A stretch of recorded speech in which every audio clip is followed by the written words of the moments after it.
The state of security in the country is deteriorating and worsening on a daily basis.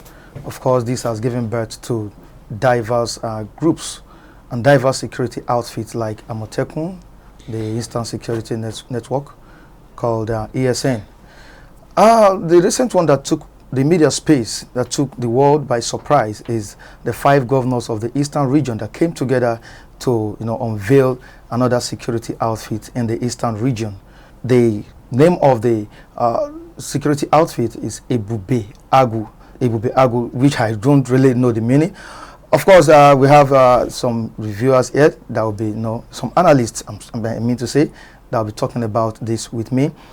Why did the 5 governors come together to do this, knowing fully well that there is Eastern Security Network functioning in the 5 Eastern states or Eastern region?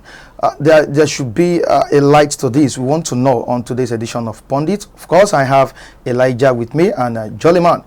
How you doing, guys? You're welcome. Thank you so much. You're welcome, Elijah. It's a pleasure being here once again. God bless you. All right. Thank you so much.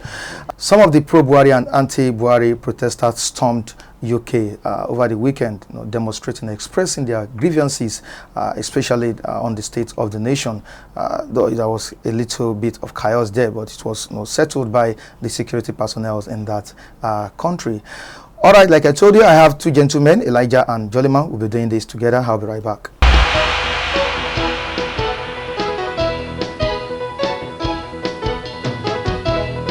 You're welcome back. Jollyman, it's been a while. God bless you, sir. Thank you, sir. Yeah, you're here again. Pundit. Thank you. Wow. Elijah? It's a pleasure always to be here, and I'm glad to be here once again. All right, good to see you. Nigeria is our country. Without sentiment, we must jointly look at every issues. Which means we have no place to go except this country. Yes. That's the country of ours. We have not that one yet. All right, taking a look at what happened over the weekend, the 5 Eastern governors, headed by Umai. Honestly, there have been reactions to the unveiling of another security outfit in that region. Jollyman, how do you feel about this? Do you think it's a step in the right direction? Thank you so much for that wonderful question. Okay.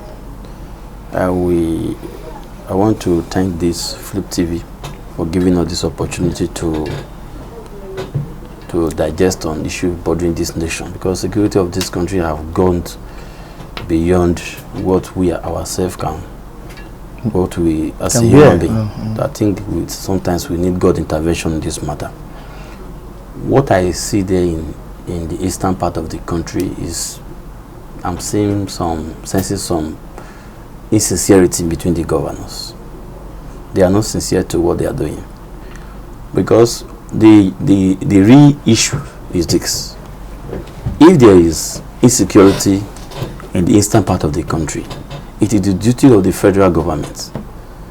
Security is a duty of the federal government. It's a duty of the state governor to provide security for the welfare of the people, of the well-being of the people. But in that aspect, I can say that federal government have failed generally in that aspect. Because for every group, let me use my family as an instance.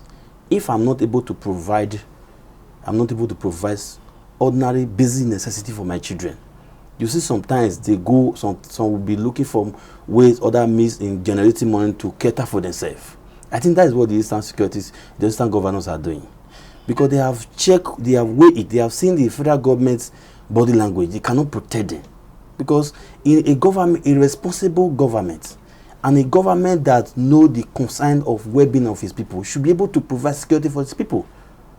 And that's the duty of the police. If we have the police, we have the SS, we have the Navy, we have the Army, you are not setting up another, describing them with different names. I don't think that should be a topic to me. But it should also be a topic, because they just want to capture the attention. Let people see that they are working. To me, to the best of my knowledge, these people, what they are saying, different word is in their mind. Because you can't tell me that people are terrorizing your regions and you don't know the people doing it.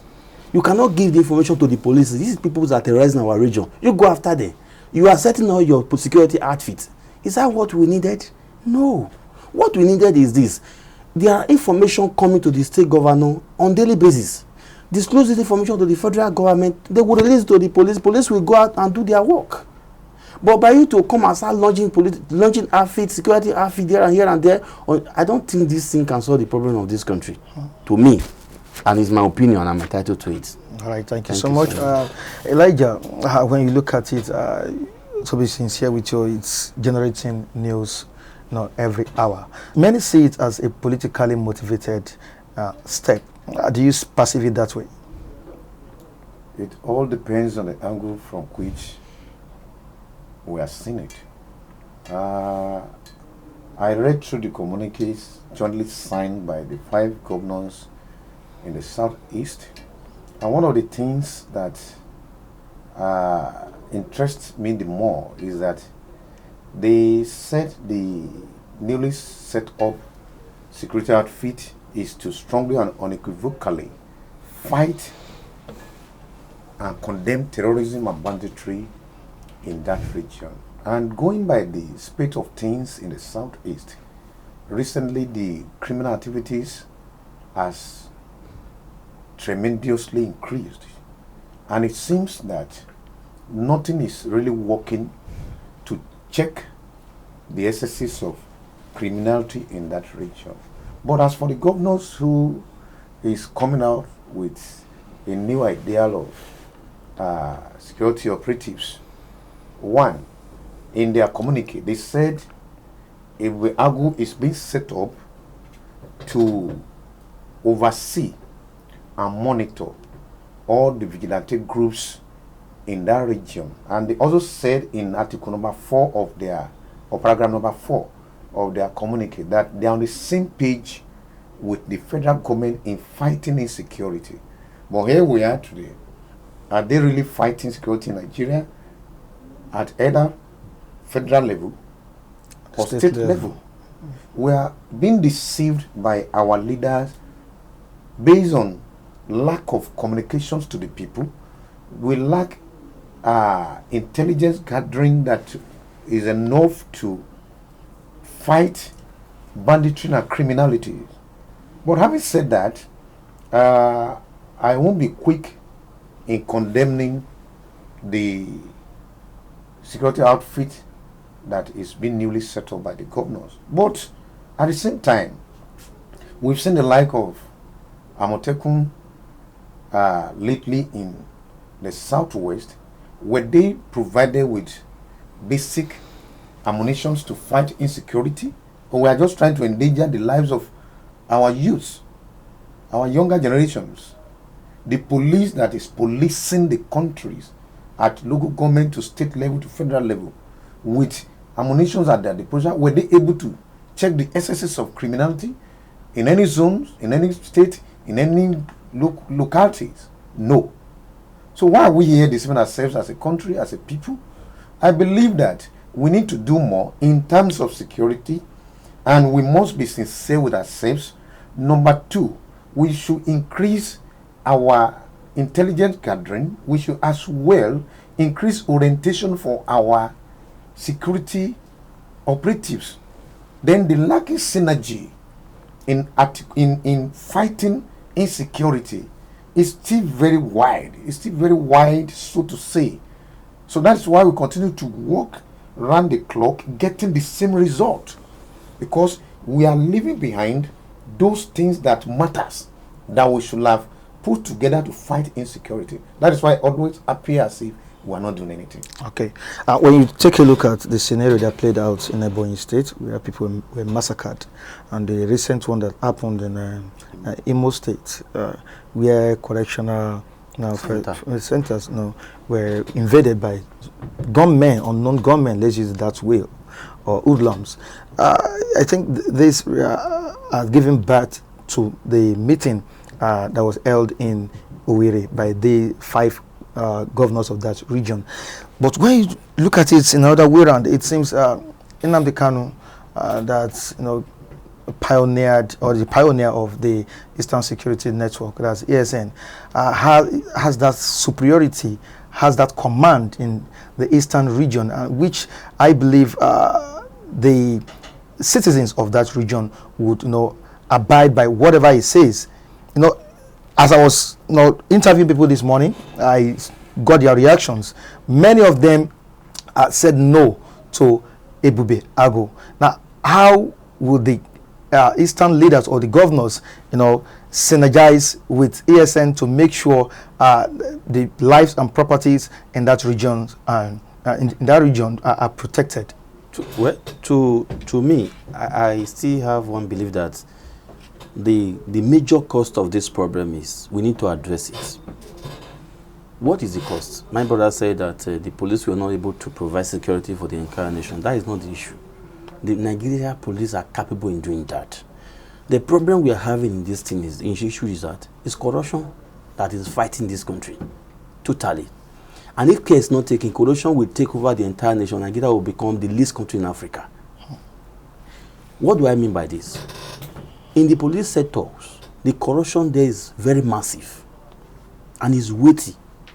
And that is one of the reasons that is causing all this problem you are seeing. Let me give you an instance. There are people in the police, they have been recruited the same day. They did their exam, they passed at the same day. Some promoted beyond others. Some are ASP, the other one is also a CSP.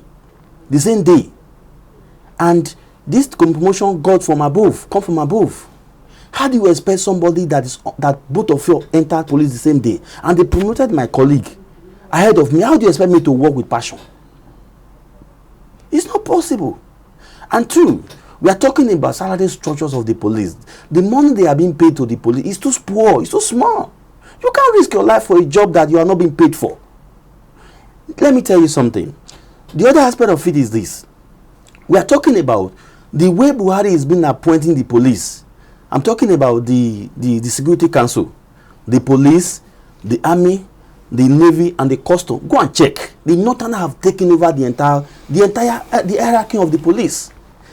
Of recent now, you discover that Buhari sacked the IG of police, Adamu, and he bring in another Northerner.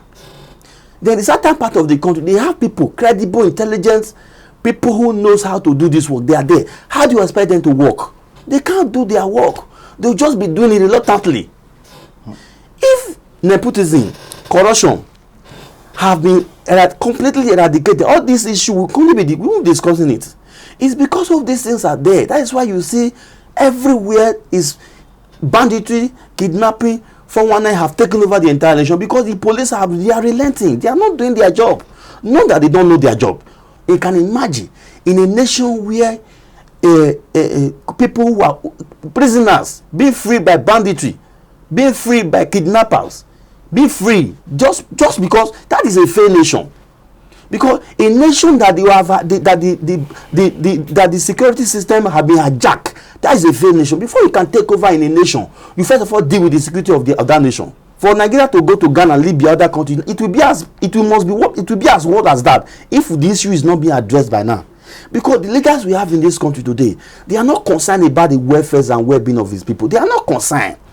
Leadership starts from the mind.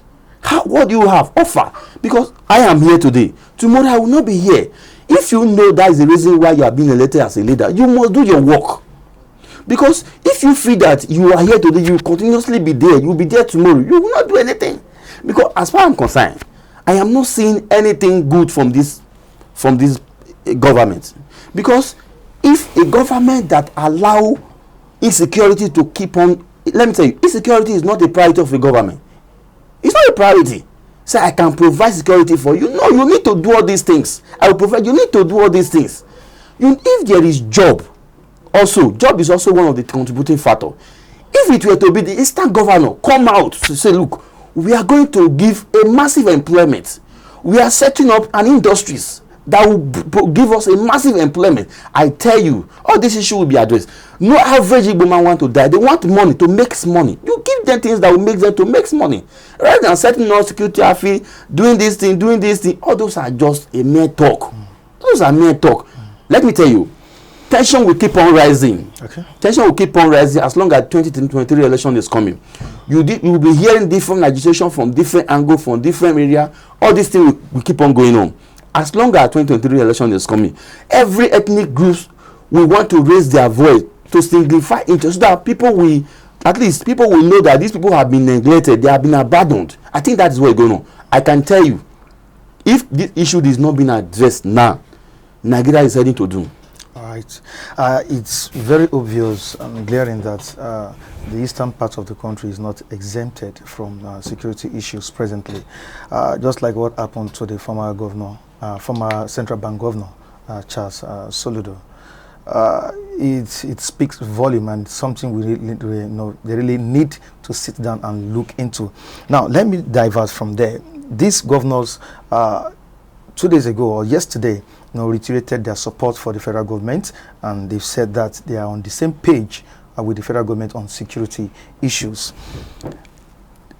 Coming to Nnamdi Kanu with ESN, what's the stand of ESN in the southeastern region? Don't you think there will be a sort of elimination? We can't give a straightjacketed answer to that. Okay. But in some parts of the communique read that they are setting up to bring together all the arsenals at their command to fight and flush out criminals in that zone. So, in their plan, they might compress all their security outfits, regardless of their names or whoever that funded them, together, if the purpose sincerely is to flush out criminals in that zone. We can't see yet if ESN will be scrapped out. ESN probably will be part of the arsenals in their command, except if they are not being sincere with their motive. But the fact remains that Nnamdi Kanu is a figure in the southeast that commands a very large crowd of people, despite not being a governor or a government officer in that region. Because it's just like the Sunday Igboho of the southwest, where the leaders at various government levels fail their responsibility over the citizen that they are governing. So we will always have people of that nature okay, who will stand to defend their people. So, and from their body language all the time, they have been showing that they are not on the same page with Nnamdi Kanu. I've never for once seen a governor that supported his move. Though I once said here that secession is not in our constitution. Okay. And I quoted that was the last edition. The last edition. Yeah. I quoted that the only means by which any part of the country can secede is when we have a referendum that helps in adjusting or amending our constitution so as to enable any tribe or region to live at their will. So security has already failed in Nigeria at all levels. But that does not really mean that I'm going to sit here to say that the government has not done anything. Their best has been done, it's not enough, and it's not paying off. But they can still put their house together if they want to be served with the citizen of Nigeria, or I mean the Nigerian, and show that they are really working for the people. Unless they prove otherwise, we want to believe that what they are doing is to deceive us, and they have not been so sincere enough to enable us to know that they are serving us based on the constitutional provisions. Okay. Jollyman, when Amotekun started strongly, but this time around, it seems it's fading away. What do you think is the problem? No, it's not fading away. It's just, as Aveda said, I said, if you set up a security outfit sincerely from your heart, I don't see any reason that will make it to fade away. If you set it up just for maybe for political reasons, it will most definitely fade away. Because all these things you are seeing here and there, clamoring for security outfit here and those are political motivated people that is doing all these things. Whether Amotekun, whether this one. The problem, I've stated it before, the problem is this. Let there be justice in this country. Let there be total eradication of corruption in this country. Let nepotism stop. You see, love will continue. And that's what the president promised to do. No, look, I'm coming, please. I'm coming. It's not by promise. By next year campaign will start. Who are you promising? The era of promise is gone. We are talking about what have you done. Let me tell you something now. How many commissioner police do we have in Igbo land? It's not there. Can we pause there? Let's quickly go on a short break, and when we come back, we'll be talking about the man in Aso Rock and Nigerians.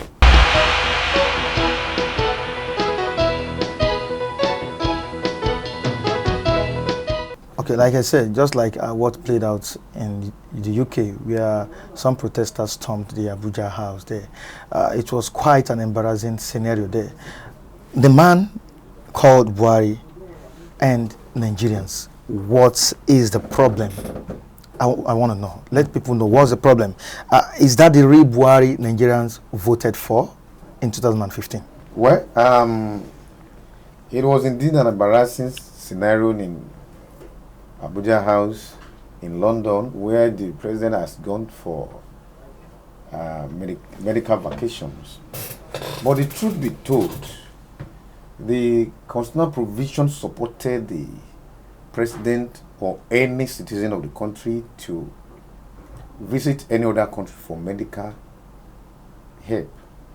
But where I think we got it wrong is for the leaders of this country to always promise in putting things in place in order to improve our lives medically.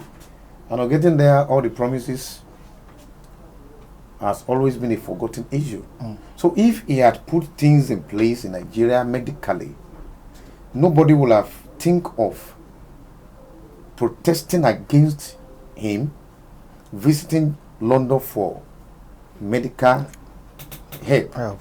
But the fact remains that he has really done nothing to improve our health sector since 2015 that he got to power. So why should we not protest against him? If you put your house in order, you probably need little or nothing to be done medically abroad. The man in Aso Rock, I still want to believe that is our own Buhari, but he practically remained inactive in some of their main areas of governance in Nigeria. So the protest, I think we are doing that to enable the foreign nations aware of the position of our health facilities here, that they have not really done anything to help us, but at the detriment of the citizens, with our tax, with our resources, because they have access to it. They travel there to treat themselves and leave us in a medical acrimonious situation in our land. That is not acceptable. So I support that protest. It might not be constitutional, it might not be legally. I care less about it. But to show that they have not done anything to better our lives medically. Reno Omokri started this protest, demonstrated, they're expressing his grievances on this administration. But don't you think this, or that was a show of shame?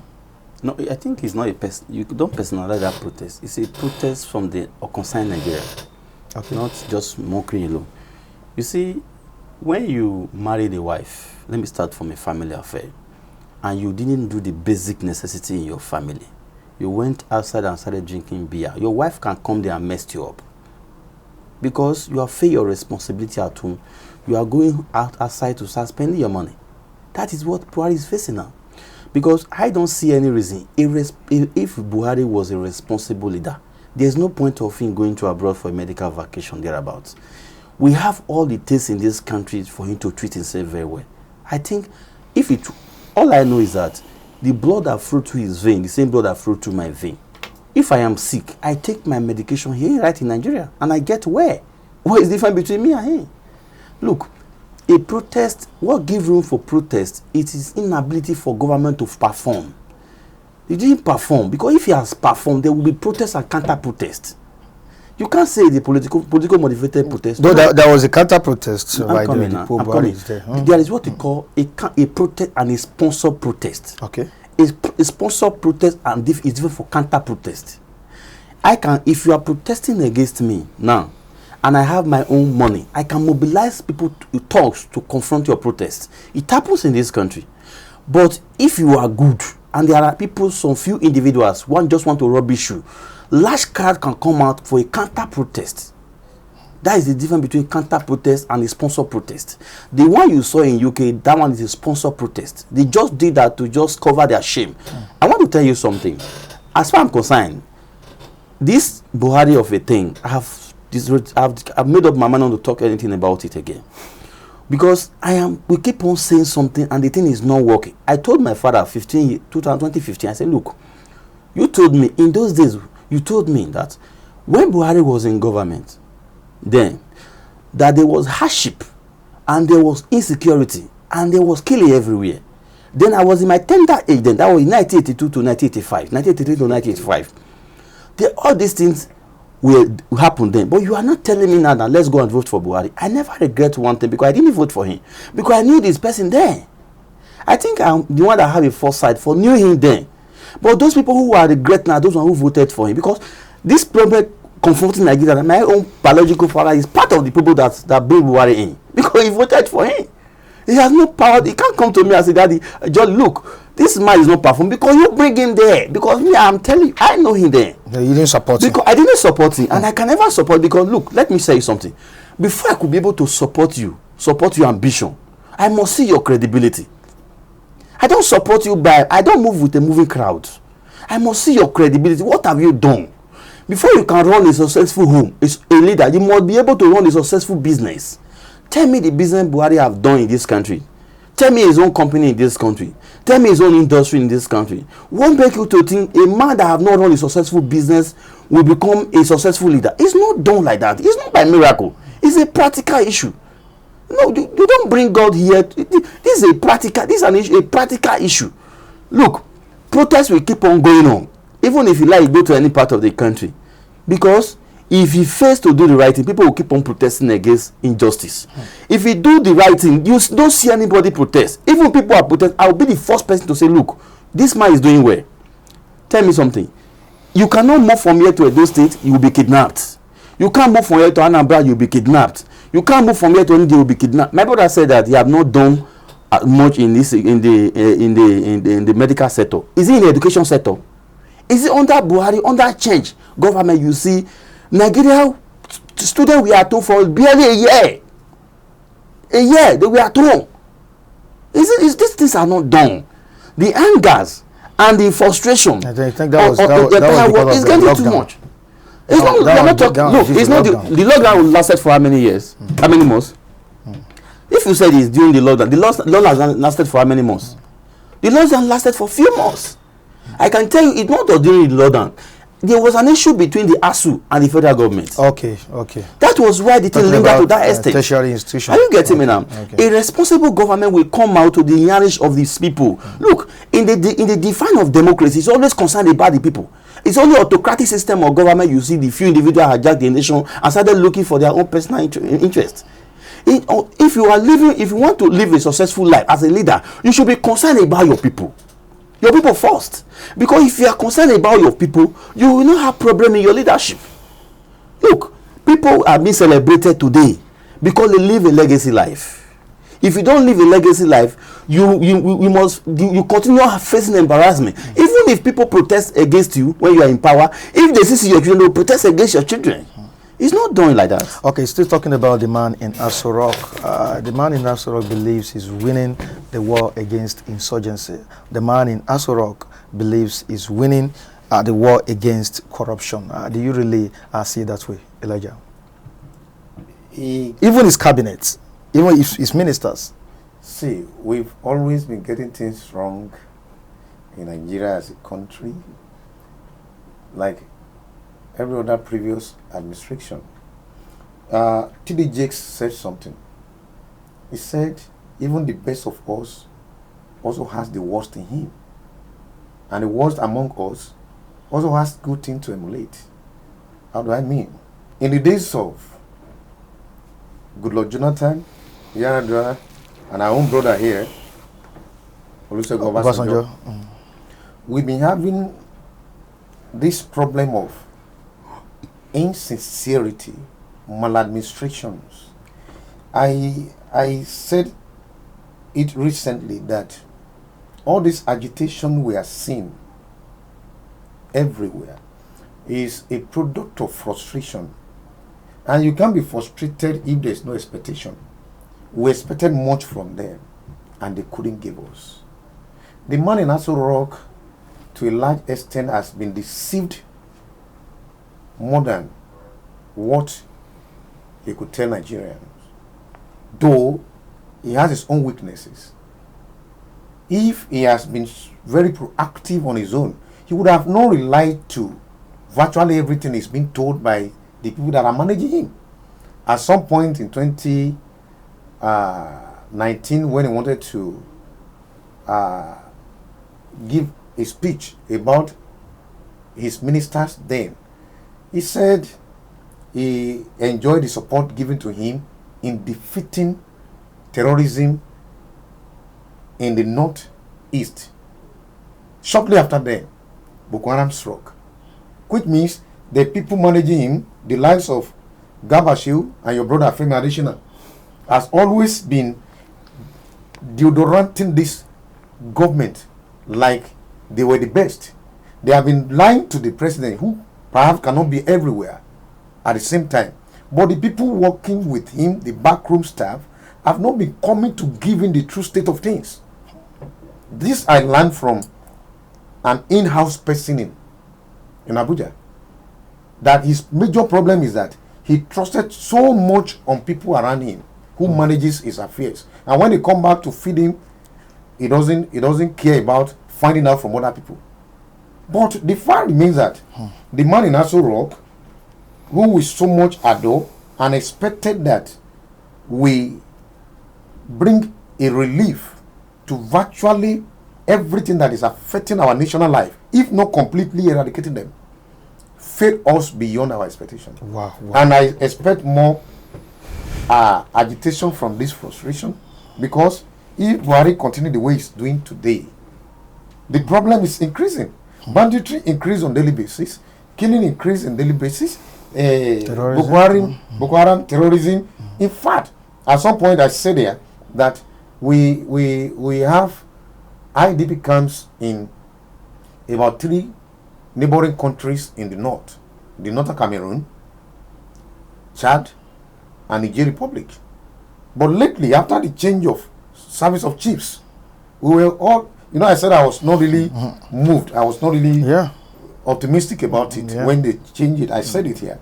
Now we have IDP camp in Benin Republic, which means the problem that was limited to the northern region then has extended to the south. We started having IDP camps in the southern part of the country.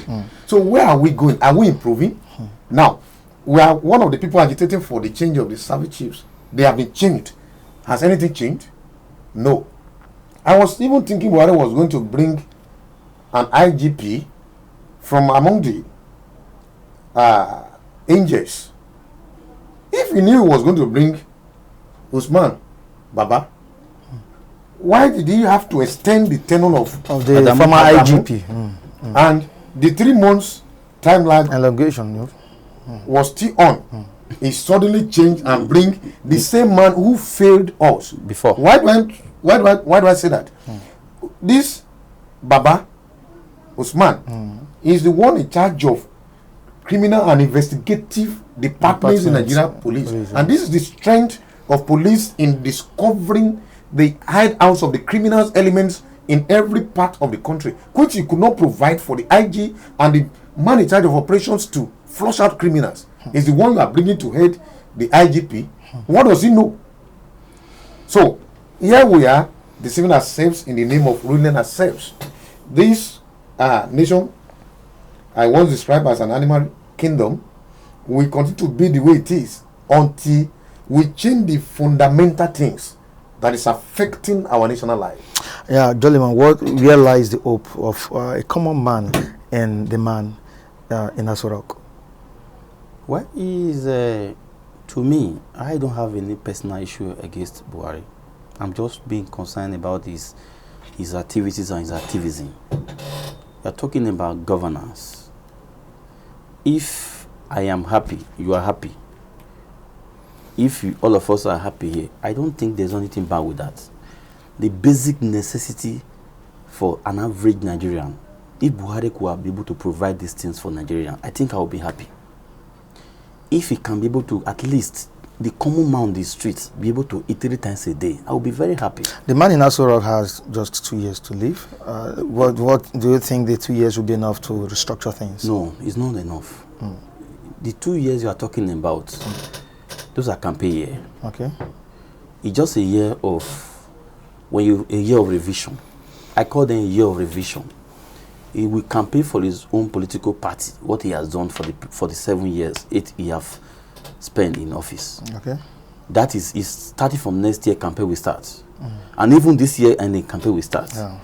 But if you now say he will not start doing it during campaign, I don't think that one is just, you have lost it all, and you have lost it all. All right, gentlemen, a story just came in, and I would like to read it out to you guys and the viewers. I hope first also get it across to the viewers watching Pundit. Bola Tinubu has started sharing Ramadan rice in Kano State.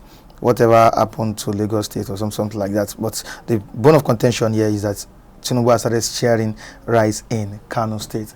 It seems Tinubu has taken his political campaign, though quite alright, he has not officially declared that he will be coming out for 2023 presidency, but he has taken, it seems he has taken that campaign to the northern part of the country. You could see what happened during his birthday. It was celebrated in the northern region also.